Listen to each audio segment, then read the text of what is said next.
கூட்டு குடும்பத்திலேயே 4 பேர் ஆளுக்கு 2500 போடுறாங்க சார். ஒரு நேரம் வந்து 4 பேர்ல ஒருத்தருக்கு கொடுக்க முடியாம கஷ்டம் வரும் சார், சூழ்நிலை வரும்.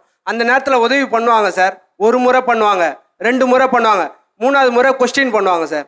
அப்போ சண்டை வரும், பிரச்சனை வரும். இதுவே வெளியே வந்துன்னு வச்சுங்களேன், முதல் 2 மாதம் கஷ்டப்படுவோம் சார். அதுக்கப்புறம் அதை பேலன்ஸ் பண்ணி ஸ்டேபிளாக நம்ம இருக்க முடியும் சார். அதாவது அங்கே இருக்கவங்க கிட்ட யாருக்கிட்டையுமே சேவிங்ஸ் இருக்காது சார். நான் எல்லாமே செய்வேன் சார், பாத்ரூம் கழுவுறதுலேருந்து எல்லாமே செய்வேன் சார். நான் நொந்து போய் பேசுறாரு மனுஷன்.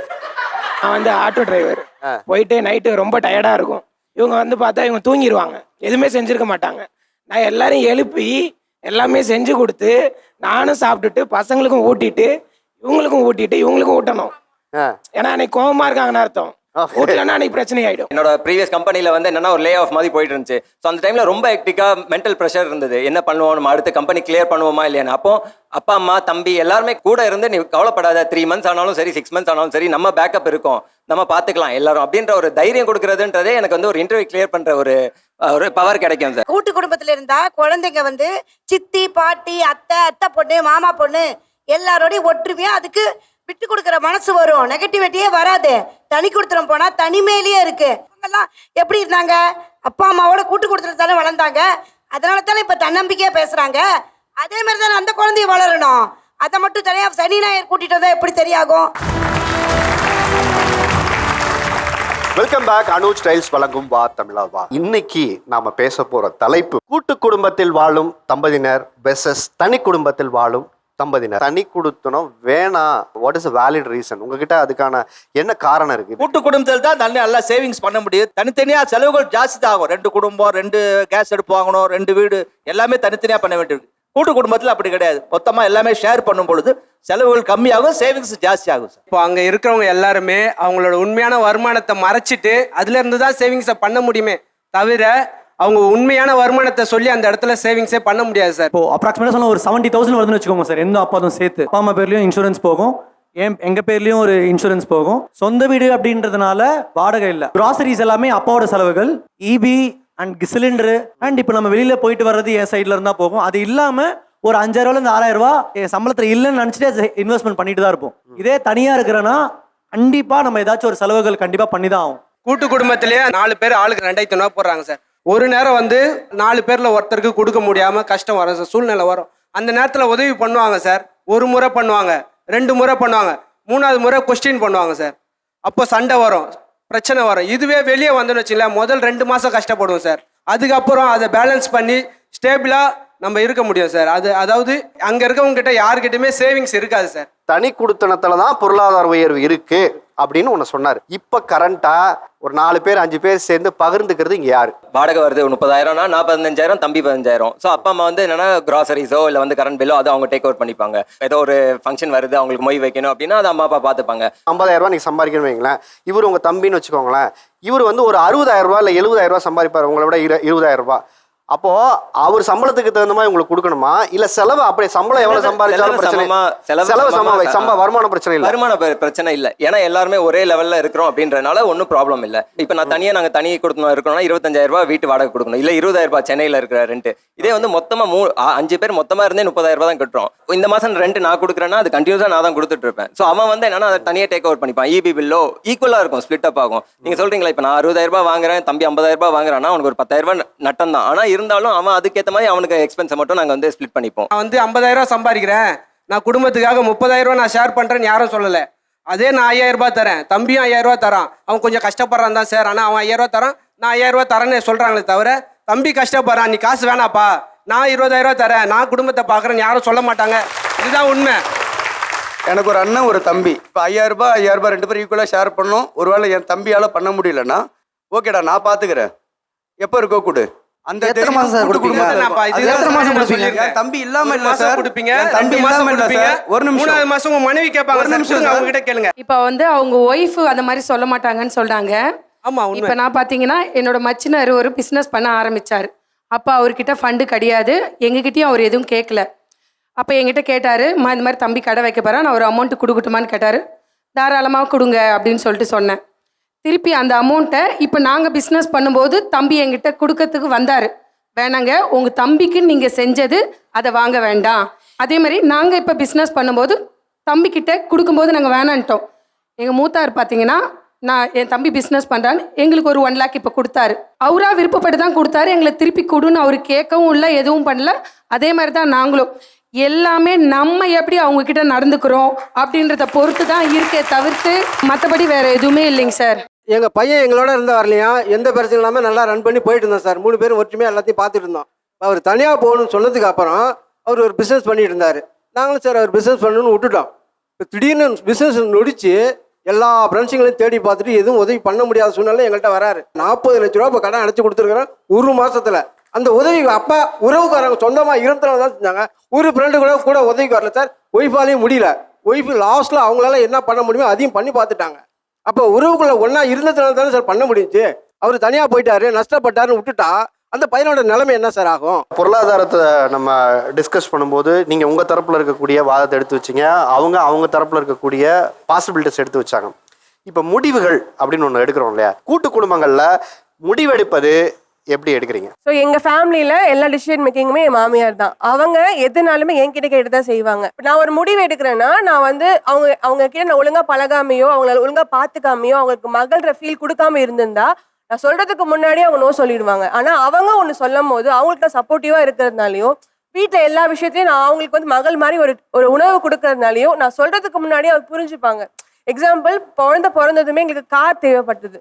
ஏன்னா ரொம்ப ட்ராவல் பண்ண வேண்டியதாக இருந்துச்சு. பாப்பாக்கு அப்பப்போ உடம்பு முடியாமல் போகும்போது அப்பப்போ ஆட்டோ போட்டு போகிறது ரொம்ப கஷ்டமாக இருந்தது. கார் வாங்குற அளவு பணம் இருந்தாலுமே அது அவங்க நோ சொல்லிட்டு இருந்தாங்க ரொம்ப நாளாவே. ஒரு சமயத்தில் நான் பேச வர்றதுக்கு முன்னாடியே அவங்க புரிஞ்சுக்கிட்டாங்க, நம்மளுக்கு கார் தேவைப்படுதுமா, ஆனால் ஃபினான்ஷியலாக உங்களால் சமாளிக்க முடியுமா, நீங்கள் கார் வாங்கினா அதுக்கு ஒரு இஎம்ஐ கட்டணுமே, உங்களால் அதை சமாளிக்க முடியும்னா நீங்கள் அந்த டிசிஷன் எடுங்க, நாங்கள் அவங்கள எதுவும் சொல்ல போகிறது கிடையாது. அந்த ஒரு விஷயம் உணரும் போதே அவங்க புரிஞ்சு அவங்க எங்களுக்கு எஸ் சொல்கிறாங்கன்னா நம்ம அந்த நிலவில் அவங்கள வச்சிருக்கிறதுனால தான் அவங்க வந்து அதை புரிஞ்சு நடந்துக்கிறாங்க. இப்போ நான் வந்து இல்லை நான் செய்வேன், உங்கள் பேச்சு நான் கேட்க மாட்டேன், எனக்கு கார் வேணும் அப்படின்னு நான் சொல்லியிருந்தேன்னா அவங்க என்னை வாங்க விட்டுருக்க மாட்டாங்க. டிசிஷன் மேக்கிங்ல நம்ம சொல்றது வீட்டில் நடக்கணும்னா நீங்க எப்படி அதை வந்து ஐடியா பண்றீங்க? டீ வாங்கி குடிப்பீங்களா கேட்பாங்க. டீ வாங்கி கொடுப்பீங்களா? சரி வாமா போகலான்னு சொல்லி வண்டி எடுத்து ஒக்கனைகள் போகிறவர் ஒரு 5-6 டீ குடிச்சிடுவா. இடையில நிப்பாட்டி ஒரு 4-5 டீ ஒரு டிராவல் டிராவல் போயிட்டு ஒக்கனைகள் போயிட்டோம் சார். நான் எல்லாமே செய்வேன் சார். பாத்ரூம் கழுவுறதுலேருந்து எல்லாமே செய்வேன் சார். நான் நொந்து போய் பேசுறாரு மனுஷன். நான் வந்து ஆட்டோ டிரைவர். போயிட்டு நைட்டு ரொம்ப டயர்டாக இருக்கும். இவங்க வந்து பார்த்தா இவங்க தூங்கிடுவாங்க, எதுவுமே செஞ்சுருக்க மாட்டாங்க. நான் எல்லாரையும் எழுப்பி எல்லாமே செஞ்சு கொடுத்து நானும் சாப்பிட்டுட்டு பசங்களுக்கும் ஊட்டிட்டு இவங்களுக்கும் ஊட்டிட்டு இவங்களுக்கும் ஊட்டணும். ஏன்னா அன்னைக்கு கோபமாக இருக்காங்கன்னு அர்த்தம். ஊட்டலன்னா அன்னைக்கு பிரச்சனை ஆகிடும், சாப்பிடவே மாட்டாங்க. அதனால எல்லாமே செஞ்சு கொடுத்துட்டு நானும் செஞ்சுட்டு அப்படிலாம் நாங்கள் வந்து ரொம்ப ஹாப்பியாக இருப்போம் சார். வீட்டில் ஏதாவது வேலை பண்ணி சரி பண்ணிடலாம் சார். வீட்டு வேலை செஞ்சா வீட்டு வேலை பாத்திரம் கூட விளக்கிடலாம் சார். விளக்கிட்டோன்னா காம்ப்ரமைஸ் ஆயிடுவாங்க சார். எதுனா இருந்தாலும் நடக்கும், வேலை நடக்கும் சார். இது தெரிஞ்சு அவர் ஏதாவது வேலை வாங்கியிருக்கீங்களா? அவங்க பேசிக்காக ஏதாவது சண்டை போட்டாலும் நான் வேலை பண்ணிடுவேன்னு தெரியும் சார். அதுக்காண்டி ஏதாவது ஒரு சின்ன சண்டையை போடுவாங்க, மொத்த வீடு க்ளீன் பண்ணி நான் உட்காந்துருவேன் சார். அவ்வளோதான். அடாடாடா, என்கிட்ட ஒரு பெரிய ஆயுதம் இருக்கு சார். உட்காந்து அழுதுருவேன் சார். அழுது தீர்த்துருவேன். வருவாங்க அவங்களே. யோசிச்சு பார்த்தேன், சரி கரெக்ட், நல்லா இருக்கும், பண்ணிடலாம், அவ்வளோதான் சார். அழுவாரா? சீக்கிரத்துல அழுவ மாட்டாரு. அந்த மாதிரி டிசிஷன் மேக்கிங் எடுக்கும் போது அதை அழுது சாதிச்சிருவாரு. அப்படி என்ன சாதிச்சிருக்காரு? அழுது நிறைய சாதிச்சிருக்காரு. சண்டை போட்டு பேசாம இருப்பாங்க. இப்ப ஒரு ஆஃப் டே வரைக்கும் பேசாம இருப்பாங்க. அதுக்கப்புறம் நான் ஈவினிங் வண்டி எடுத்துட்டு போயிட்டு ஒரு ஃப்ரைட் ரைஸ் வாங்கிட்டு வந்தேன்னா அவ்வளவுதான். அதுவும் ரோடு கடை ஃப்ரைட் ரைஸ், ஷெஷ்வான் கொஞ்சம் ஸ்பைசி அதிகமா போட்டு வாங்கிட்டு வந்தா அவ்வளவுதான். வந்து டேபிள்ல அவங்களே உட்காந்துருவாங்க. ஓகே, அவ்வளவுதான், அங்கேயே சால்வ் ஆயிடும். கூட்டு குடும்பம்னா 4 பேர் அண்ணன் தம்பிங்க இருக்காங்கடானா, யார் அதிகமாக சம்பாரிச்சு ஷேரிங் யார் அதிகமாக கொடுக்குறாங்களோ அவங்க தான் சார், அவங்க சொல்லதான் சார் கேட்பாங்க. நீ கம்மியாக தானே கொடுத்த, நீ ஏன் பேசுற, நீ அவங்க அதிகமாக கொடுத்துருக்காங்க அவங்க பேசணும்னு சொல்லிட்டு போயிட்டே இருப்பாங்க சார். அதிக சம்பாதிக்கிற ஆளுக்கு தான் வீட்டில் சவுண்டு ஜாஸ்தி. இதை ஒத்துக்கிறீங்களா இல்லையா? என்னோட ப்ரீவியஸ் கம்பெனியில் வந்து என்னன்னா ஒரு லே ஆஃப் மாதிரி போயிட்டு இருந்துச்சு. ஸோ அந்த டைமில் ரொம்ப ஹெக்டிக்காக மென்டல் ப்ரெஷர் இருந்தது. என்ன பண்ணுவோம், நம்ம அடுத்த கம்பெனி கிளியர் பண்ணுவோமா இல்லையான்னு. அப்போ அப்பா அம்மா தம்பி எல்லாருமே கூட இருந்து நீ கவலைப்படாத, 3 months ஆனாலும் சரி 6 months ஆனாலும் சரி நம்ம பேக்கப் இருக்கும், நம்ம பார்த்துக்கலாம் எல்லாரும் அப்படின்ற ஒரு தைரியம் கொடுக்குறதுன்றதே எனக்கு வந்து ஒரு இன்டர்வியூ கிளியர் பண்ணுற ஒரு பவர் கிடைக்கும் சார். அவர் என்ன சொல்றாரு சார், நான் எனக்கு ஒரு பிரச்சனைன்னு வரும்போது, பொருளாதார சிக்கல் வரும்போது என் குடும்பம் என்னை தாங்கி பிடிக்குங்கிற ஒரு மாரல் சப்போர்ட் எனக்கு மிகப்பெரிய தைரியத்தை கொடுக்குதுங்கிறாரு. நீங்களாம் தனியாக வேலை செஞ்சு தனியாக குடும்பம் நடத்துறதுனால அது மாதிரியான உங்களுக்கு சப்போர்ட் இல்லாத போது எங்களை விட குறைவாக தான் நீங்கள் தைரியமாக இருக்க முடியுங்கிறது அவர் உங்களை பார்த்து கேட்குறாரு. நீங்கள் டிபெண்ட் பண்ணியிருக்கீங்க. மயக்கம் வருது, நான் கீழே விழுறேன், எங்கள் அண்ணன் தூக்குறேன், எங்கள் அப்பா தூக்குறான்னு சொல்கிறீங்க. நாங்கள் என்ன சொல்கிறோன்னா, நாங்கள் ஏஞ்சி நிற்கிறோம், உங்களோட எங்களுக்கு தான் பலம் அதிகம் சொல்கிறோம். நாங்கள் மயக்கச்சு ஊந்துட்டா எங்கள் அப்பா தூக்குறாங்க, எங்கள் அம்மா தூக்குறாங்க சொல்ல, எங்க அப்பா அம்மா ஊந்துட்டா பக்கத்துல நான் இருக்கணும் தூக்குறதுக்கு. அததான் சொல்றோம். இப்ப பாசிட்டிவ் புரியுதுங்களா? 10 வீடு தள்ளி 20 வீடு தள்ளி பண்றது வேற ப்ரோ, பக்கத்துல இருந்து பண்றது வேற. நான் படிச்ச காலத்துல எங்க அம்மாவும் எங்க அப்பாவும் என்ன பாத்துக்கினாங்க, இப்ப நான் எங்க அம்மா அப்பா பாத்துக்கிறேன். அதாவது சொந்தங்கள் வேண்டாம், நாங்க மட்டும் தனியா குடும்பம் நடத்துறோம், நாங்க வரல சார். சண்டேஸ் ஆனா தாத்தா பாட்டி வீட்டுக்கு போறது, ஒரு ஃபெஸ்டிவல்னா வெளியே போறது, அது இல்லாம ஒரு ஃபங்க்ஷன்ஸுக்குனா அங்க வந்து ஃபேமிலியோட இவங்க தான் அக்கா தம்பி அப்படின்ட்டு அந்த உறவை நாங்க வந்து எல்லா இடத்துலயும் நாங்க கத்து கொடுத்துட்டு தான் சார் இருக்கோம். இல்ல நான் அப்போ அப்படி சொல்லல, பழகுற வாய்ப்பு குறைஞ்சு போயிடுது, அவ்வளவுதான். சார் எனக்கு 5 வயசுல பையன் இருக்கான் சார். நாங்க வேலைக்கு போயிட்டோம், 2 பேரும் போயிட்டோம்னா பாட்டி தாத்தாவோட வளர்ப்புல வளருவான். ஒரு நாள் அவங்க இல்லங்கும் போது எங்களோட லைஃப் ஸ்டைலுக்கு ஏற்ற மாதிரி அவனால அடாப்ட் ஆக முடியாது. நாங்க இப்ப தனி குடும்பம் நியூக்ளியர் ஃபேமிலி இருக்கிறதால எங்க குழந்தை நாங்களே ஃபுல்லா வளர்க்குறோம். 24 மணி நேரம் எங்க பக்கத்துல இருக்குது. நாங்க படுற கஷ்டம் சந்தோஷம் எல்லாத்தையும் அந்த குழந்தையும் பார்த்து வளருது. ஸோ அது ஒரு ஃபியூச்சர்ல வரப்போ செல்ஃப் சஸ்டெயினா வாழ முடியும் அந்த குழந்தையால கண்டிப்பா. கூட்டு குடும்பத்துல இப்போ ஒரு 4 குழந்தைங்க இருக்காங்கன்னு வச்சுக்கலாம். குழந்தைங்க ஜாலியாக தான் விளையாடும். ஆனால் அங்கே இருக்கிற பெரியவங்க ஒரு குழந்தையோட இன்னொரு குழந்தைய ஒப்பிடுவாங்க.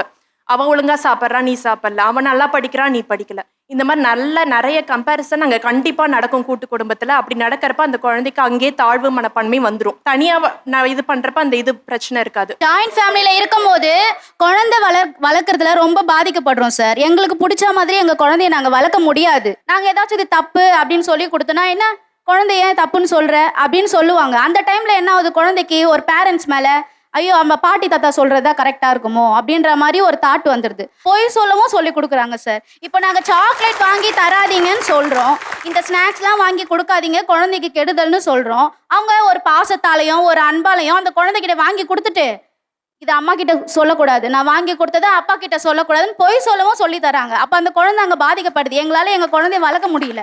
அவங்க குழந்தைங்களை வளர்த்து முடிச்சு கரை சேர்த்துட்டாங்க சார். எங்க குழந்தைங்க நாங்க விருப்பப்பட்ட மாதிரி ஒரு நல்லதையோ கெட்டதையோ சொல்லி புது வளர்க்கணும்னு எங்களுக்கும் ஆசை இருக்கும். அதுக்கு வழி வந்து விடுறதில்ல ஜாயிண்ட் ஃபேமிலின்றது. பாட்டி தாத்தா வந்து மிட்டாய் வாங்கி கொடுத்து கெடுக்கிறாங்கன்னு, அதே சமயம் அந்த குழந்தைங்களை டோரை சாத்தி உள்ள விட்டு செல்ல கொடுத்து இதுல தான் நீ பார்க்கணும், டிவியை பாரு, இந்தா சாப்பிடு, அப்படி யாரும் ஊட்டி விடுறாங்க சார் சாப்பாடை. அதை நான் நேரா பார்த்துருக்கேன் கண்ணால. அதே சமயம் மண்ணை தொடாத சார். அதே டாக்டர் தான் சார் சொல்றாரு, ஏன் மண்ணில் விளையாட வச்சீங்க இன்ஃபெக்ஷன் ஆகுதுன்னு சொல்லிட்டு. மண்ணுக்கும் நமக்கும் உண்டான பாண்டிங் வந்து அந்த குழந்தைங்களை நல்லாவே மைண்டு வேலை செய்ய வைக்கும்.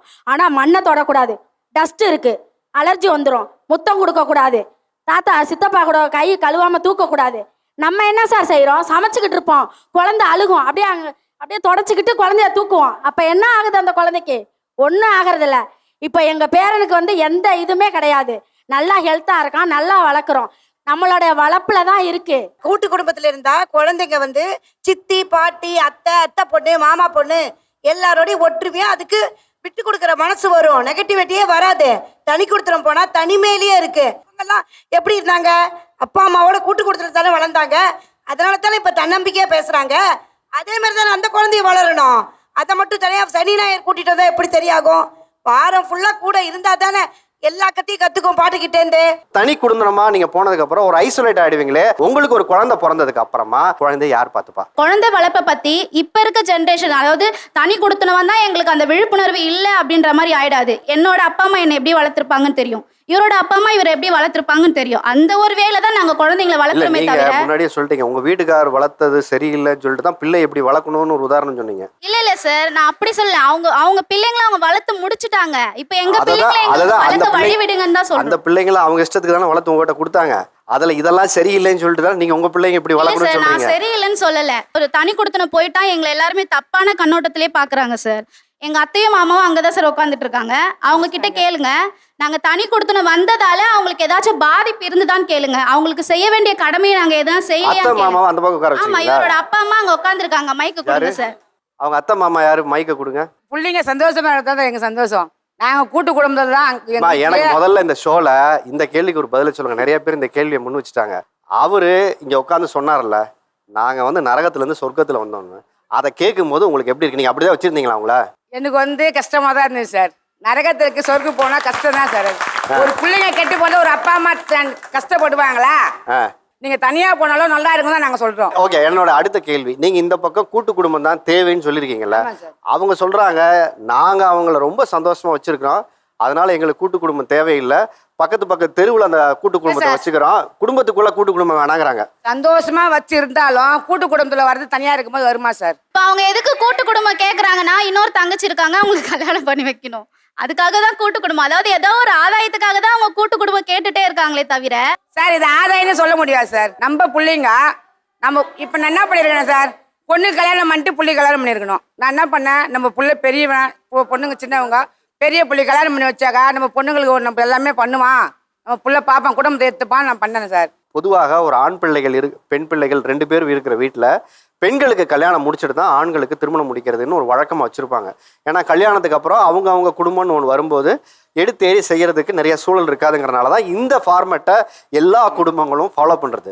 ஆனால் உங்கள் அம்மா என்ன சொல்கிறாங்க, என் பையன் மேலே நம்பிக்கை வச்சு நான் அப்படி செய்யாமல் என் பையனுக்கு அந்த வயசு வந்தோடனே நான் கல்யாணம் பண்ணி வச்சேன், என் பிள்ளைய அவன் பார்த்துப்பான்னு சொல்லிட்டு அதை எப்படி அந்த எதிர்பார்ப்பு எப்படி குறை சொல்ல முடியும், அது எப்படி தப்புன்னு நீங்கள் சொல்ல முடியும்னு கேட்குறாங்க. வெளியே இருந்தாலுமே என் பெரிய தங்கச்சி கல்யாணத்தை நான் தான் சார் நடத்தினேன். அவங்களே கேளுங்க. நடத்தினார் சார், நடத்தினார். ஏதோ என் விருப்பத்துக்கு நான் நிறைய செய்வேன். அவர் என்ன சொல்லுவார், நான் இதான் என்னால் முடியும் அப்படின்னு சொல்லுவார். இது என்ன சார் சொல்ல, குடும்பத்தில் இருந்தாலும் அது வருமா சார்? அது எப்படி சரியா இருக்கும்? அவருக்குன்னு ஒரு குடும்பம் வந்ததுக்கு அப்புறம் அந்த குடும்பத்துக்குன்னு ஒரு எதிர்பார்ப்பு இருக்கு. அங்க ஒரு குழந்தை இருக்குல்ல. ஐயா என் பையன் அவன் இன்ன வரைக்கும் அவனுக்கு 10 பைசா நான் செலவு பண்ணதில்லை. மீன்பாடி ஓட்டினேன், மோட்டர் வண்டி ஓட்டினேன், இப்போ ஆட்டோ ஓட்டுறேன். இப்போ 10 ரூபா நான் சம்பாதிக்கிறேன். என் கை காசுல அவன் வளரல. அவன் திறமையில, அவன் புத்தியில, அவன் புத்திசாலியில, அவனோட மஞ்சத்துல சம்பாரிச்சு அவன் மின்னுக்கு வந்திருக்கான். நான் போனேன்னா 10 ரூபா சம்பாதிச்சுனா சாப்பிட்டேன்னா படுத்துருவேன். கல்யாணத்துக்கு கூட தெரியும் எங்களால் முடிஞ்ச அளவுக்கு தான் கொடுத்தோம். மித்ததெல்லாம் அவன் வந்துடுவான். நீங்கள் நான் 3ஆம் கிளாஸ் படித்தேன், அவன் அதிகமாக படிச்சிருக்கான். என் பிள்ளைன்றது ஒரு உலகத்துக்கு எவனுக்குமே தெரியாது. அவன் வர்றதும் தெரியாது, போகிறதும் தெரியாது. அவன் பண்ண தப்பு ஒரே தப்பு, அவன் காலேஜ் போகும்போது என் மருமகன் லவ் பண்ணான். அது ஒரு தப்பு தான், வேற எந்த கெட்ட பழகம் எதுவுமே இல்லை. என் பொண்ணு என் மருமகளாம் தங்கமான பொண்ணு, என் பிள்ளையும் தங்கமான பையன். எங்களுக்கு எதனா ஒன்றா நான் அவன்கிட்ட கேட்க மாட்டேன். இன்னைக்கு இந்த இடத்துக்கு இட்டுன்னு வந்திருக்கானா என் பையன் புத்திசாலி, என் மருமகன் புத்திசாலினால இங்கே வந்து நான் உட்காந்து பேசிட்டு இருக்கேன். உங்க அப்பா சொன்னார் இல்லையா, என் புள்ள புத்திசாலியா இருக்கான், அதனால தான் நான் இந்த இடத்துக்கு வந்திருக்கேன் அப்படின்னு சொன்னார் இல்லையா. உங்க அப்பா வளர காலத்துல இருந்து அவருடைய கடமையில இருந்து தவறிக்காரு நீங்க நினைக்கிறீங்களா? ஒரு பிள்ளையா உங்களை வளர்க்குறதுல அப்பானா அப்படி தானே சார், அது பண்ணதை பெருசா சொல்லிக்க மாட்டாங்க. நான் குழந்தையா இருக்கும்போது மீன்பாடி தான் ஓட்டுவாரு. அந்த மீன்பாடி ஓட்டி அதில் எனக்கு ஒரு பேனா பென்சில் வேணும்னா நான் நோட்டு நம்ம எழுதி கொடுத்தோன்னா அதை வாங்கிட்டு வந்து தருவார். நான் என்ன விருப்பப்பட்டு கேட்டாலுமே அதை வாங்கி கொடுத்துருக்காரு சார். கஷ்டப்பட்டாவது கையில் காசு இருக்காது, இருந்தாலும் நம்ம ஸ்கூலில் டூருக்கு போகணும்னு சொன்னாலுமே அப்போ போயிட்டு அந்த கஷ்டப்பட்டு வண்டி ஓட்டிட்டு அந்த காசை எடுத்துகிட்டு வந்து தருவார். இப்போ வரைக்குமே நான் இப்போ ஆசைப்பட்டு ஒரு என்கிட்ட காசு இருக்கும் சார், என்கிட்ட ஒரு 5000 10,000 இருக்கும். இருந்தாலும் அவர்கிட்ட ஒரு 500 ரூபாய் நான் கேட்டாலும் அதை தருவார். பசமாக கேட்டாலுமே அவர் தருவார் சார். இது வரைக்குமே எனக்கு எந்த குறையும் வச்சதில்லை. அம்மா ஹவுஸ் ஒய்ஃபா, அவங்களும் வேலைக்கு அம்மா நாஷ்டா கடை போடுவாங்க சார். நாஷ்டா கடை போட்டு கஷ்டப்பட்டு தான் சார் நான் படிக்க வச்சு எல்லாமே பண்ணாங்க. இப்போ நான் நல்ல நிலைமையில இருக்கேன். நான் அவங்களுக்கு தேவையானது எல்லாமே நான் பார்க்குறேன் சார். கூட இருந்து பார்க்கும்போது மனஸ்தாபங்கள் வருது. உங்க பையனுக்கு நீங்க எதுவுமே செய்யலைன்னு சொன்னீங்கல்ல, அவர் ஒரே வாரத்தில் முடிச்சிட்டாரு. எந்த அப்பா செஞ்சதை பசங்க கிட்ட சொல்லி காட்ட மாட்டாங்க, அப்படிதான் நானுன்ட்டார். எனக்கு இன்னும் யாரும் இல்லை, ஜாதி ஜனம் அக்கா தங்கச்சி அம்மா யாரும் இல்லை எனக்கு. நான் ஒரு அனாதை. எனக்கு கருத்து சொல்லி புரிய வச்சது என் மனைவி கன்னியம்மாள். எனக்கு இந்த அளவுக்கு புத்தி சொல்லி ரோட்டில் போகிறேன். எனக்கு 20 வயசு ஆகுது. 20 வயசாக இருக்கும்போது கல்யாணம் ஆயிடுச்சு. ரோட்டில் போவான் பையன், சின்ன பையன், முனியாண்டின்னு கூப்பிடுவான், டவுசர் பாண்டியன்னு கூப்பிடுவான். டவுசர் போட்டு தான் இருப்பான். அப்போல்லாம் மோட்டர் வண்டி ஓட்டும் போது, மீன்பாடி ஓட்டும் போது டவுசர் பாண்டியனுமா. என் பொண்டாட்டியை திட்டுவான், நான் என்னடா ஓ வயசுனா ஒரு வயசுனா சொல்லி திட்டுவான். இப்போவும் அந்த சண்டை போட்டால் என் பொண்டாட்டி எனக்கு சண்டை வந்துன்னா அந்த இடத்துல சொல்லுவா, உன்னை தம்தூன்னு பையன் போகிறான் பாரு, அவன் உன் டவுசர் பாண்டியும் கூப்பிட்டான், முனியாண்டியும் கூப்பிட்டான், உன்னை ஆளாக்கி விட்டது நான் தாண்டான்னு சொல்லி இப்போவும் திட்டுவா சண்டை வந்துச்சுன்னா. அந்த வார்த்தை இன்னும் எனக்கு ஏறி நிற்குது. ஏன்னா நம்ம எப்படியா இருந்தோம் ரோட்டில். அப்பா அம்மா அக்கா தங்கச்சி யாரும் இல்லை ஐயா. நான் எங்கள் அம்மா பிறந்த உடனே இறந்துட்டாங்க. அது எங்கள் அப்பா 2ஆவது சம்சாரம் கல்யாணம் பண்ணி என்னை கொஞ்சம் கொஞ்சம் வளர்த்து ஆளாக்கி விட்டார். அது அவரும் போய் சேர்ந்துட்டார் கல்யாணத்துக்கு ஒன்று. அதுலேருந்து எனக்கு யாரும் இல்லை. நாங்கள் அடித்தாலும் உதைச்சாலும் இல்லை. உங்களுக்கு இந்த ஒரு கேள்விக்கு பதில் சொல்லுங்க. அவங்க தனி குடும்பம் போனது உங்களுக்கு சந்தோஷமா? தனி குடும்பம் போகிறது சந்தோஷம்னு இல்லை, அவன் தனியாக இருக்கிறது தான் நல்லது. அவன் தனியாக இருக்கிறது நல்லது சார். அவன் ஒரு இடம் தனியாக இருக்கிறான்னா அது ஒரு டீசெண்டான இடம். நாங்கள் இருக்கிறது குப்பை தொட்டி. அந்த குப்பை தொட்டியில் அவன் வந்தானுக்கு அவனும் குப்பை தொட்டி ஆகிடுவான். நாங்கள் இருக்குது அசிங்கமாக பேசுகிற இடம். அவன் வாயில் வருத்தம் வராது.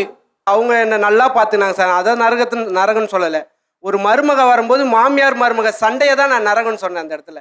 இப்போ ஏதோ ஒரு விசேஷம் வருதுன்னா இவங்க என்கிட்ட சொல்லிடுவாங்க சார், மருமகளா எங்க நம்ம இந்த வீட்டுக்கு இது பண்ணுங்க, இந்த மாதிரி செய்யணும் சொல்லுவேன். நான் போயிட்டு அம்மா கிட்ட, அம்மா இந்த மாதிரி ஒரு ஃபங்க்ஷன் வருதுமா, நம்ம என்னம்மா பண்ணலாம், மருமக இது சொன்னாமான்னா அவங்க கோவம் வந்துடும்.